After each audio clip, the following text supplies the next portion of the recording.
Catania City, here we come.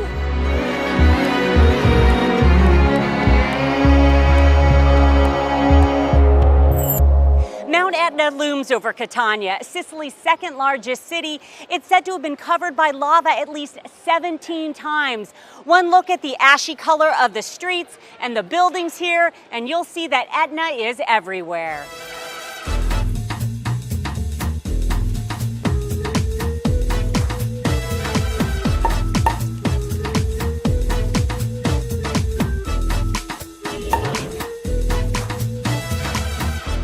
Our Sicilian adventure begins in the east. Mount Etna is the largest active volcano in Europe and helps to produce some of Sicily's most sought-after wines.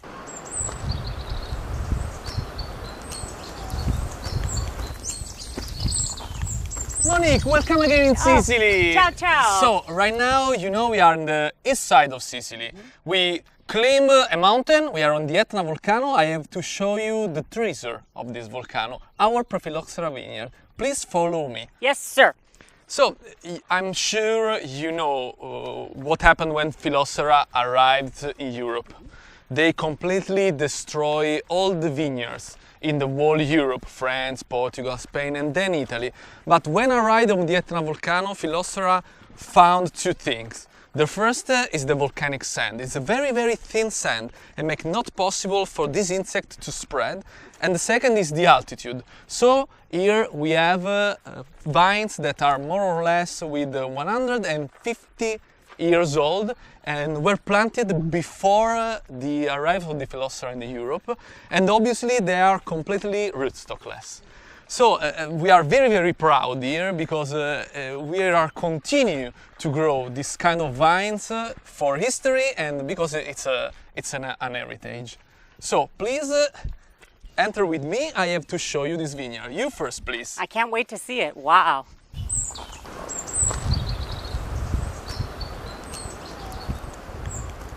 What are some of the characteristics that they would know? Like, hey, this wine is definitely from Etna. Wines from the Etna, thanks to the soil and thanks to the climate, are very, very elegant, but they are at the same time very powerful. So the consumer will enjoy this elegant in the mouth, but it's this complexity in the mouth and the complexity of flavor and at nose. Yeah, we can definitely feel it from the sun, right? Yeah. Very strong. Yeah, and which grapes are growing right there in front of us or in this vineyard? What grapes do we have, what variety? We grow here all the autochthonous vine that are endemic on the volcano. So Nerello Mascalese and Nerello Cappuccio for red, and Caricante, Catarratto and Minnella for white grape. Why do you think people in the United States are so excited about wines from Etna? We are making a viticulture on a mountain, but at very low latitude. Let's go directly from the barrel. Okay. This is a Nerello Mascalese, 90%, and a little part of Nerello Cappuccio, directly from the Prephyloxera vineyard, more than 100 years old, medium age, for you. Oh my gosh. Oh, now I'm too scared to try it. No. And when does this wine go on the market? Because it's not available yet, correct? Yes, right now for this vintage we are going to put in the market for the April of 2018. We have the previous vintage that is still in bottle, in a gin bottle. Right now this is the vintage 2015 and is yet in barrel aging. And what made you decide to do this, to make this wine? It's let's say that this wine is a tribute to the Etna tradition of winemaking and vine growing. So it's really important. It's our heritage, this wine. We'll raise our glass to Etna. It's beautiful. Yeah.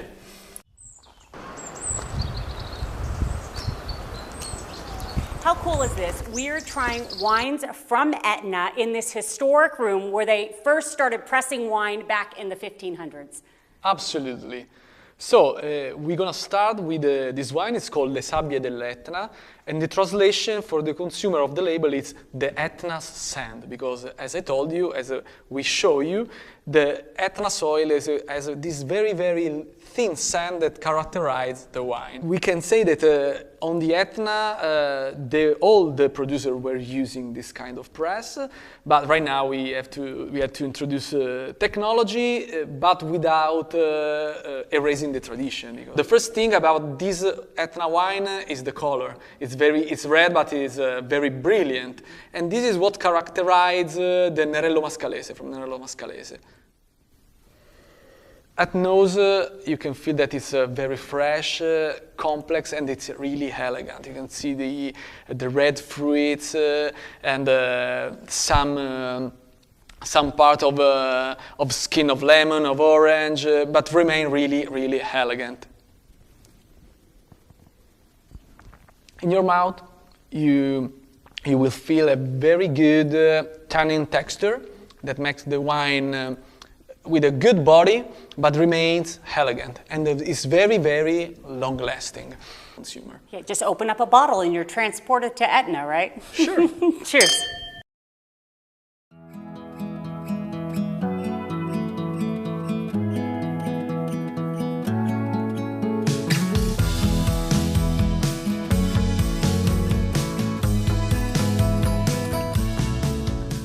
Travelers from around the world come here to Taormina to soak up the sun and get a taste of the Sicilian sweet life.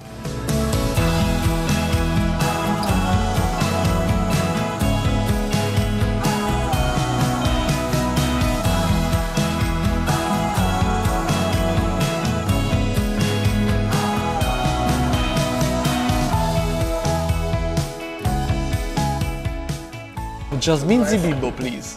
Zibibo is an aromatic vine.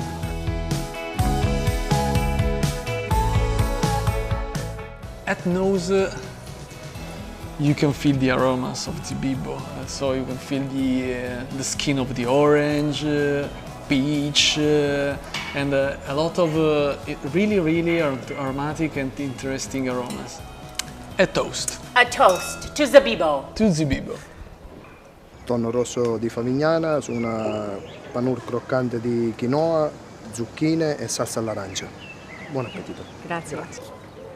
Le sabbie rosse dell'Etna, Etna rosso.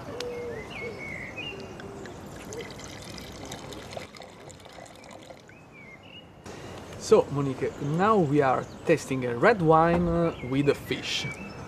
Looks like a little bit particular, because, but it's not so particular, because red tuna is considered red meat.